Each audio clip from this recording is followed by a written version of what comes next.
잠깐 마트에 들어가는 상상을 해보세요. 송로버섯이나 캐비어를 찾으러 간 게 아닙니다. 휴지를 사러 갔는데 선반이 텅 비어 있습니다. 벌써 3주째 그대로죠.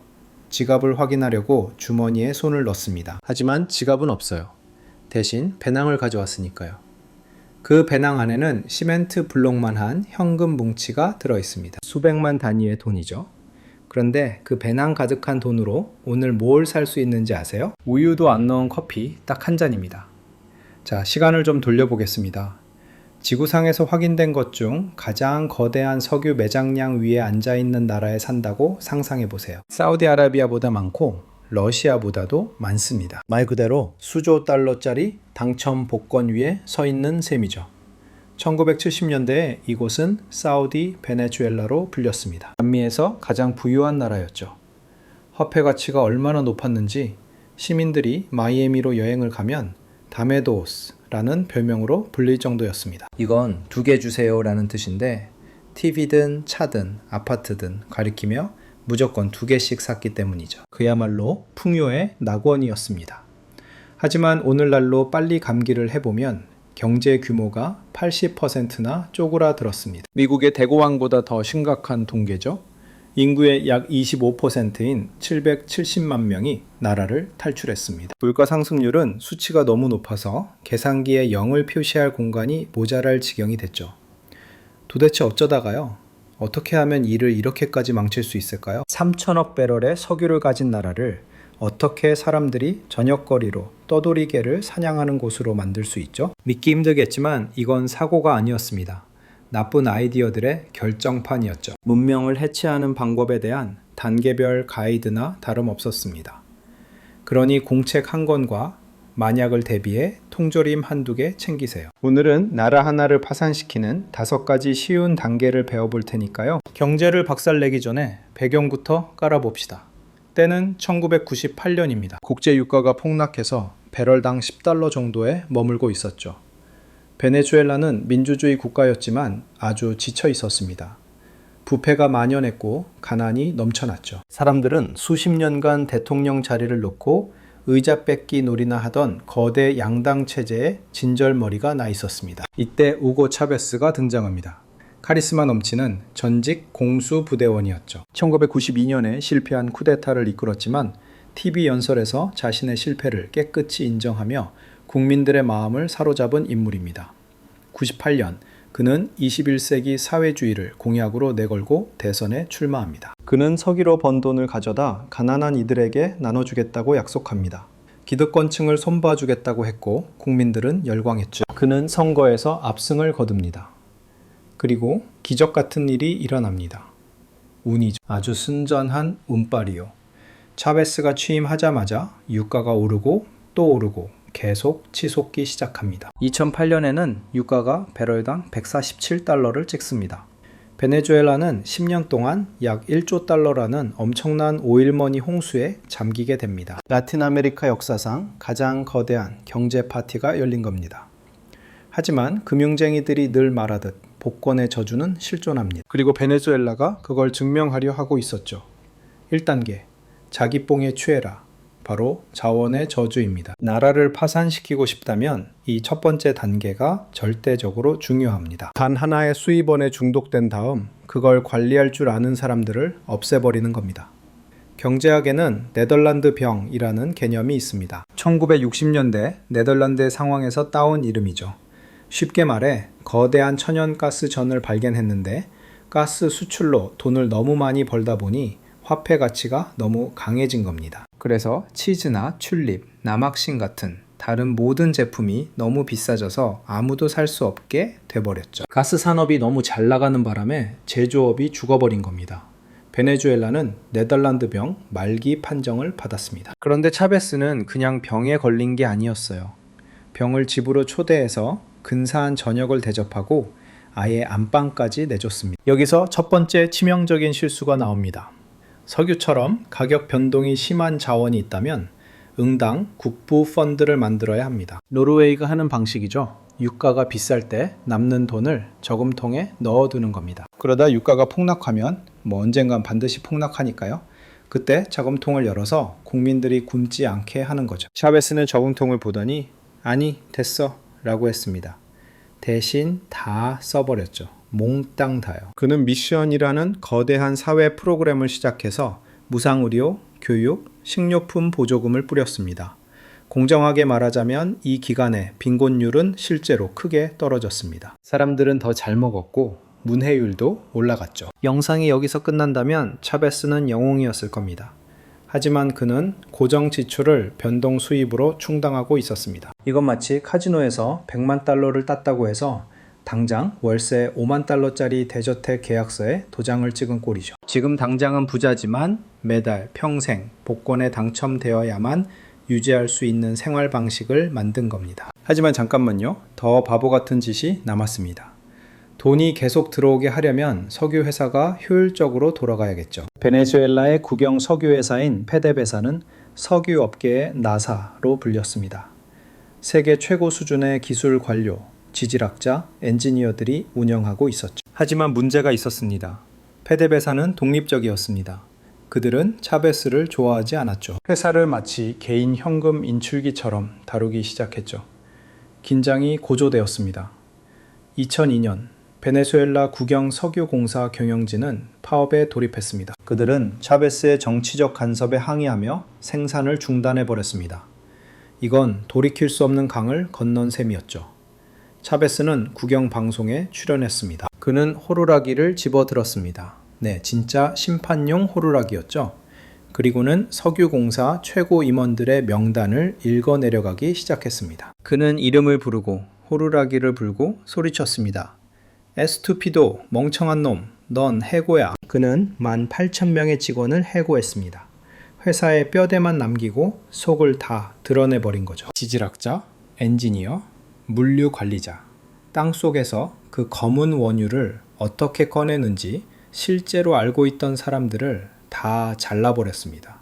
그리고 그 자리를 누구로 채웠냐고요? 충성파들, 정치적 동지들, 사돈의 팔촌들, 유일한 자격 요건이라곤 빨간 셔츠를 입고 혁명을 사랑하는 것뿐인 사람들로 채웠습니다. 회사의 새로운 모토는 베드베세인은 붉다가 되었습니다.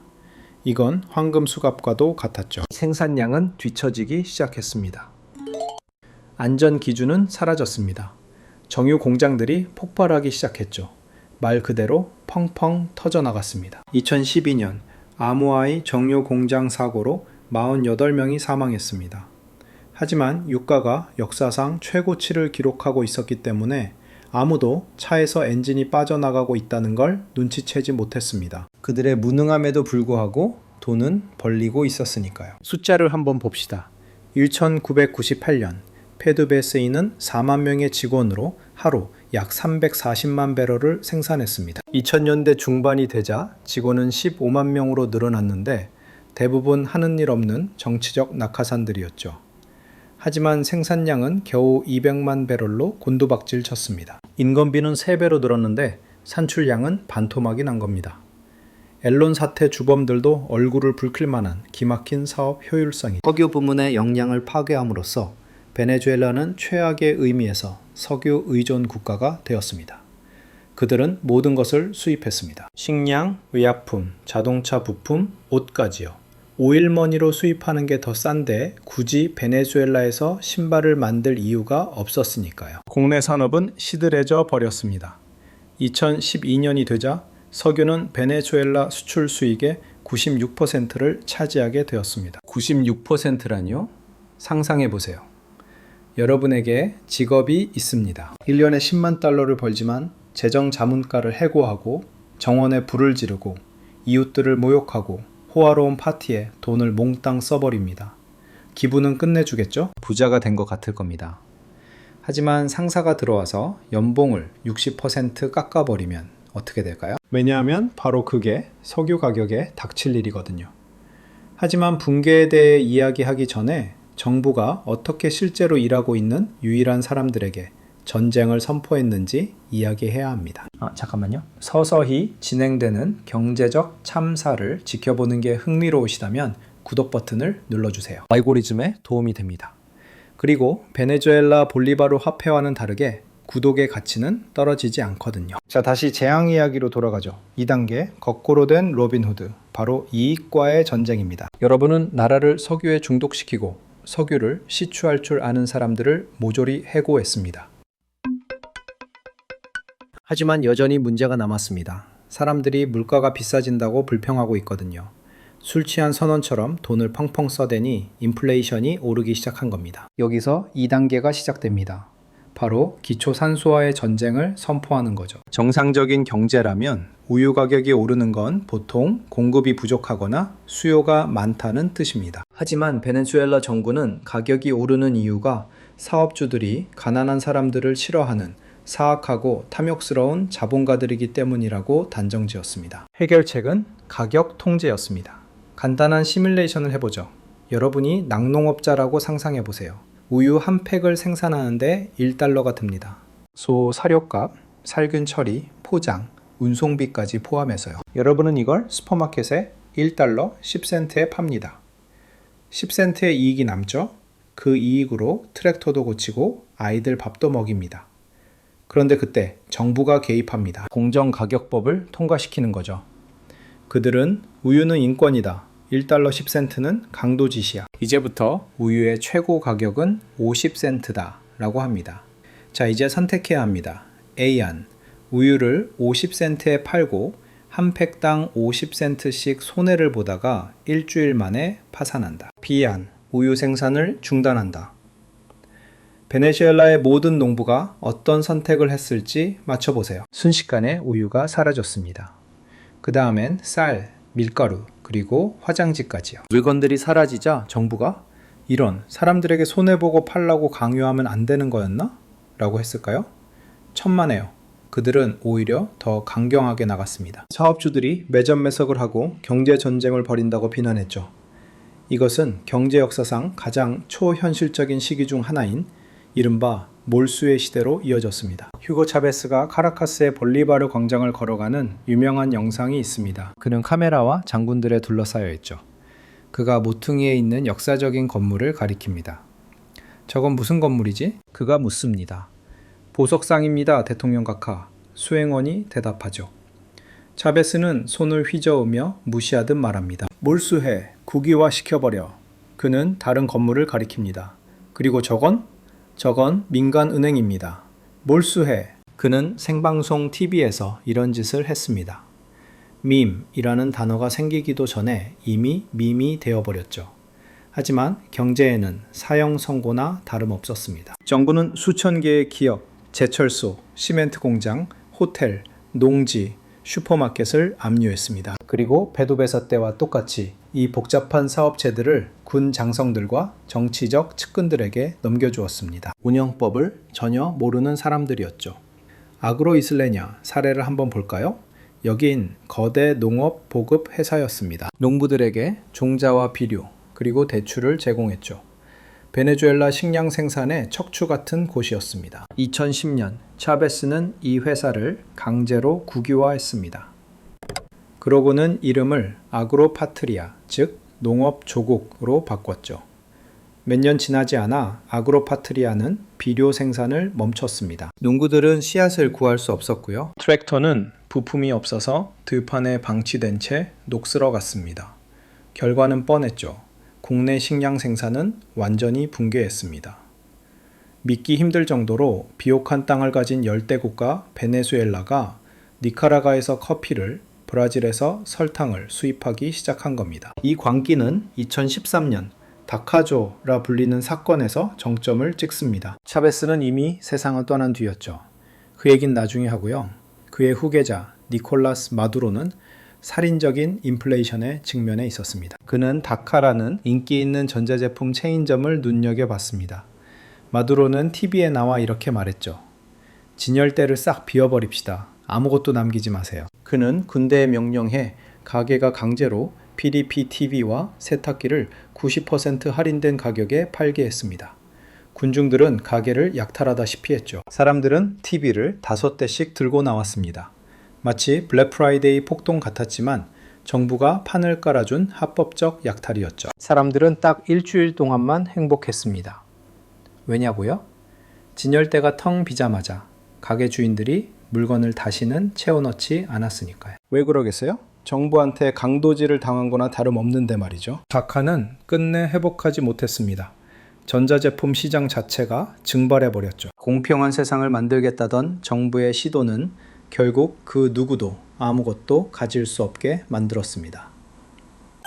세 번째 단계, 마법의 돈 복사기. 바로 화폐 통제입니다. 자, 국내 산업은 죽었습니다. 모든 걸 수입해야 하죠. 하지만 물건을 수입하려면 외화가 필요합니다. 구체적으로는 미국 달러죠. 여기서 세 번째 단계가 등장하는데 이게 진짜로 나라를 끝장낸 주범입니다. 바로 환율의 덫이죠. 2003년으로 돌아가 보죠. 우리가 앞서 말했던 석유 파업 이후 정부는 사람들이 해외로 돈을 빼돌릴까봐 겁을 먹었습니다. 그래서 카디비를 설립했습니다. 외환관리위원회라는 곳이죠. 규칙은 이렇습니다. 미국 달러를 거래하는 건 불법입니다. 약을 수입하거나 여행을 가기 위해 달러가 필요하면 정부한테 허락을 받아야 해요. 정부가 공식 환율을 정합니다. 공식 환율이 1달러당 10볼리바르라고 칩시다. 하지만 현실 세계, 즉 암시장에서는 아무도 볼리바르가 그 정도 가치라고 믿지 않죠. 암시장 환율은 1달러에 100볼리바르입니다. 여기서 돈 벌 기회가 보이시나요? 여러분이 정부의 측근이라면 중앙은행에서 10볼리바르를 주고 1달러를 살 수 있습니다. 그러고는 길 건너 암시장으로 가서 그 1달러를 100볼리바르에 파는 거죠. 순식간에 900%의 이익을 챙기는 겁니다. 아무것도 생산하지 않았고 아무런 가치도 창출하지 않았습니다. 그저 서류 뭉치를 A 더미에서 B 더미로 옮겼을 뿐이죠. 이건 인류 역사상 가장 거대한 부패 엔진이 되었습니다. 엘리트들을 위한 무위험 차익거래 기계였죠. 정부 관리들은 식량을 수입한다며 유령회사, 즉 가짜 회사를 세웠습니다. 그들은 우유를 사겠다며 정부에 싼 환율로 수백만 달러를 요청했죠. 그렇게 싼 값에 달러를 받아서는 안도라나 마이애미에 있는 해외 계좌에 묻어두고 우유는 단 한 방울도 수입하지 않았습니다. 추산에 따르면 10년 동안 이 환율 사기로 도둑맞은 돈이 3천억 달러가 넘습니다. 네, 3천억 달러요. 억 소리가 절로 나죠. 이건 전쟁 후 유럽을 재건했던 마셜 플랜보다도 큰 금액입니다. 하지만 정치인들 뿐만이 아니었습니다. 평범한 사람들도 먹고 살기 위해 범죄자가 되어야 했죠. 그래서 라스파 쿠포, 즉 긁어내는 사람들이라는 현상이 생겨났습니다. 정부는 시민들이 해외로 여행을 가면 신용카드로 쓸 수 있는 소액의 저렴한 달러를 허용해 줬거든요. 그래서 베네수엘라 사람들은 파나마나 에콰도르 같은 인근 국가로 가는 비행기표를 예매하기 시작했습니다. 그곳에 도착하면 브로커에게 신용카드를 넘겼고 브로커는 있지도 않은 서비스 명목으로 3,000달러를 긁어버렸습니다. 브로커는 수수료를 떼고 베네수엘라 사람에게 현금 1,000달러를 쥐어줬고 그 사람은 집으로 돌아왔죠. 다시 베네수엘라에 와서 그 1,000달러를 암시장에 팔면 의사가 5년 동안 버는 돈보다 더 많은 돈을 벌 수 있었으니까요. 카라카스에서 파나마로 가는 비행편은 수년 동안 매진이었지만 정작 비행기는 텅 비어있는 경우가 많았습니다. 사람들이 운반책을 통해 신용카드만 보냈던 거죠. 하지만 엘리트들이 부자가 되고 중산층이 카드깡을 하는 동안 화폐 자체는 죽어가고 있었습니다. 정부가 그 많은 사회복지 프로그램 비용과 부패한 석유 회사의 손실을 메우려면 더 많은 볼리바르가 필요했으니까요. 그들은 절대로 해서는 안 될 짓을 저질렀습니다. 윤전기를 돌린 겁니다. 베네수엘라 중앙은행은 적자를 메우기 위해 돈을 찍어내기 시작했습니다. 이건 적당한 양적 완화 수준을 말하는 게 아닙니다. 잉크가 다 떨어질 때까지 미친 듯이 돈을 찍어내는 상황을 말하는 겁니다. 이제 임계점에 도달했습니다. 때는 2014년입니다. 후고 차베스가 암으로 사망합니다. 그가 직접 뽑은 후계자이자 버스 기사 출신인 니콜라스 마두로가 운전대를 잡습니다. 그리고 바로 그 순간 이 위태로운 모래성을 간신히 지탱하고 있던 유일한 버팀목, 고유가가 사라집니다. 유가는 100달러에서 40달러로 곤두박질 쳤죠. 수입은 끊겼습니다. 하지만 지출은 멈추지 않았고 약탈도 계속됐으며 돈을 미친 듯이 찍어내기 시작했습니다. 만약 여러분이 공식 환율 달러 버그를 쓸 수 있었다면 어땠을지 댓글로 알려주세요. 그 버그를 썼을까요? 아니면 조작된 시스템 속에서도 정직하게 사업을 하려 했을까요? 솔직히 말해보세요. 자, 우린 석유 전문가가 없습니다. 1단계 국내 기업 전멸. 2단계 근본적으로 거짓된 화폐. 3단계 이보다 더 나빠질 순 없다고 생각하시겠죠? 천만에요. 아직 헝거게임은 시작도 안 했습니다. 4단계 생존 서버입니다.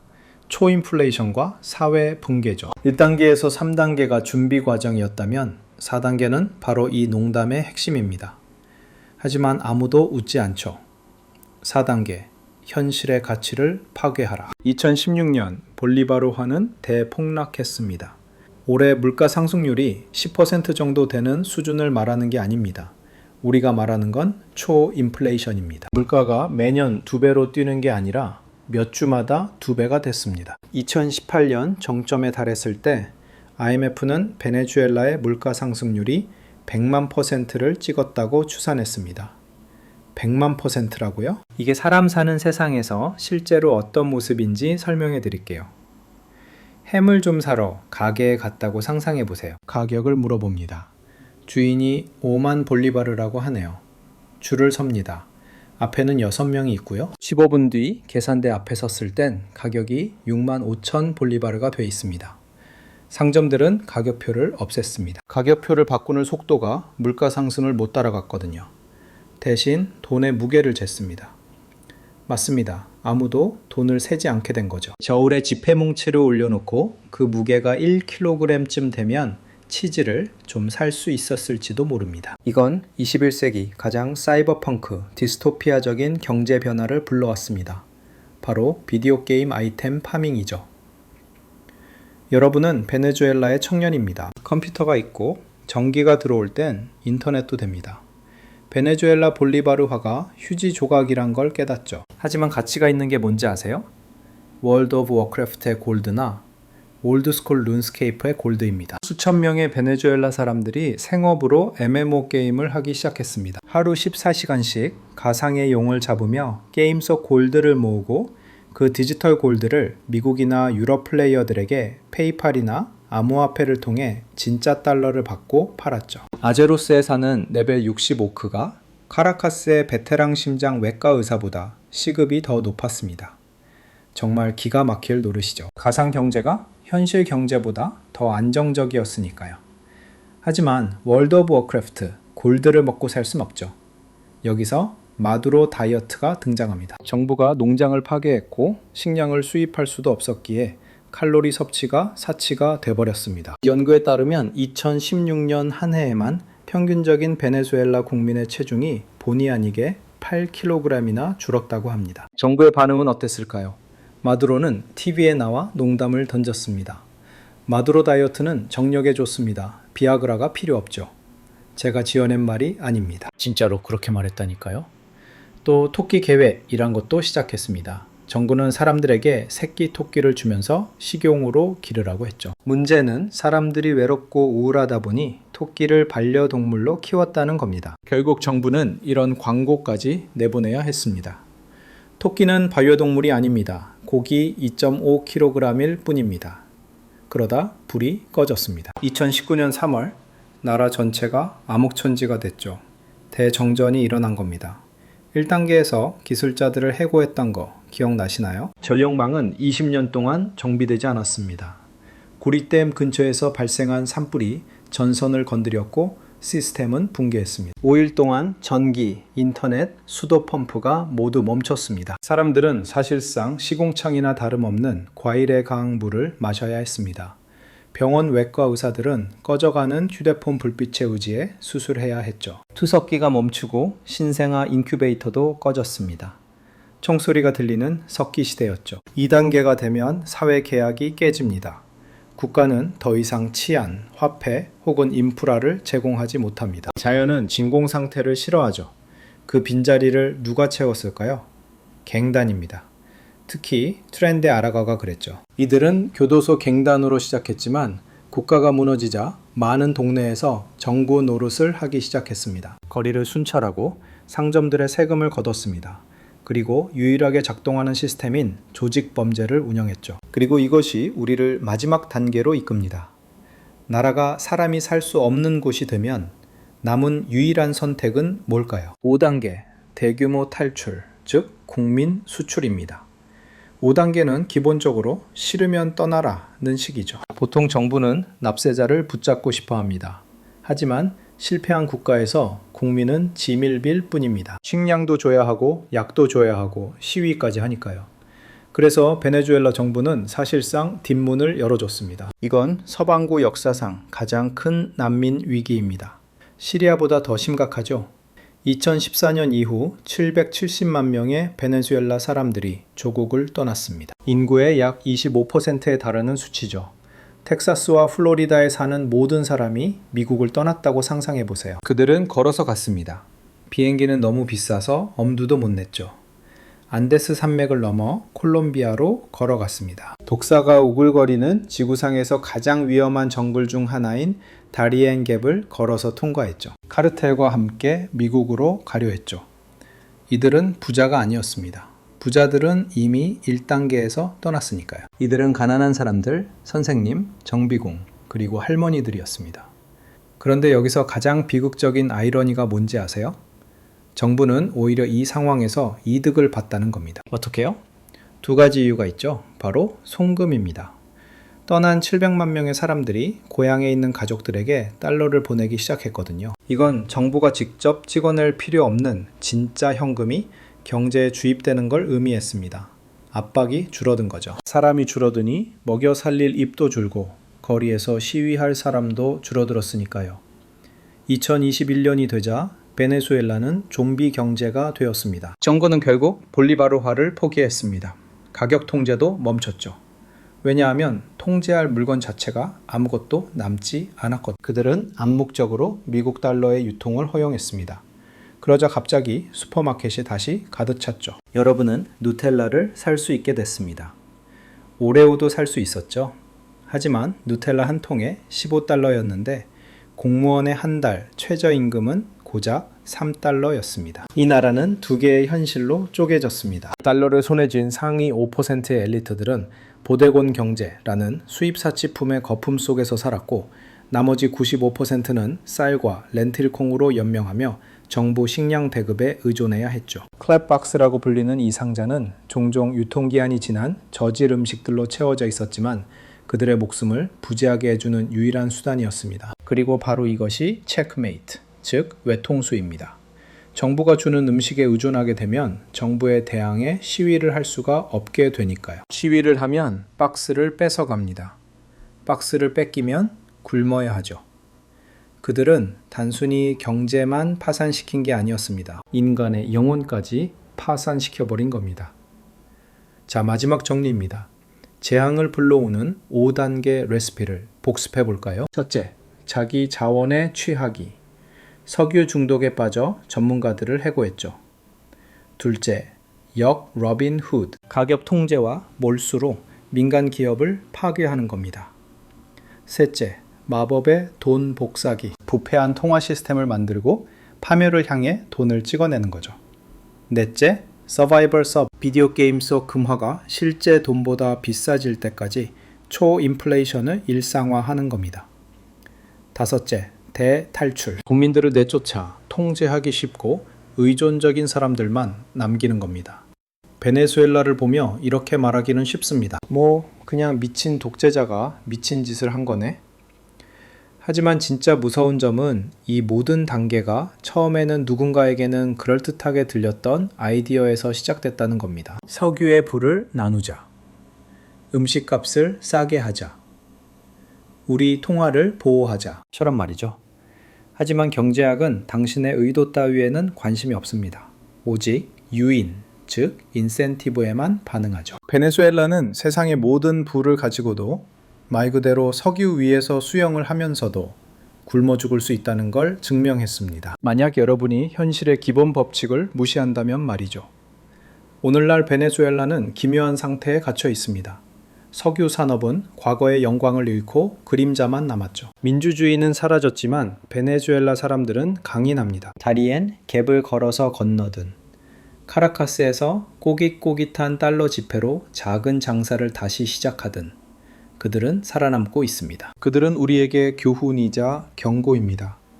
번영이란 얼마나 깨지기 쉬운지, 그리고 나라를 세우는 것보다 무너뜨리는데 훨씬 적은 시간이 걸린다는 것을요. 이번 비극을 통해 무언가를 배우셨거나 아니면 제가 누텔라 한 통 사 먹을 돈은 벌 수 있게 해주고 싶으시다면 좋아요 버튼을 눌러주세요. 여러분이 생각하는 것보다 훨씬 큰 도움이 됩니다. 그리고 또 다른 경제 재앙에 대해 알고 싶으시다면 한 남자가 어떻게 영국 파운드화를 무너뜨렸는지 다룬 저희 영상을 기대해 주세요. 시청해 주셔서 감사합니다. 여권 갱신하는 거 잊지 마시고요. 다음 영상에서 뵙겠습니다.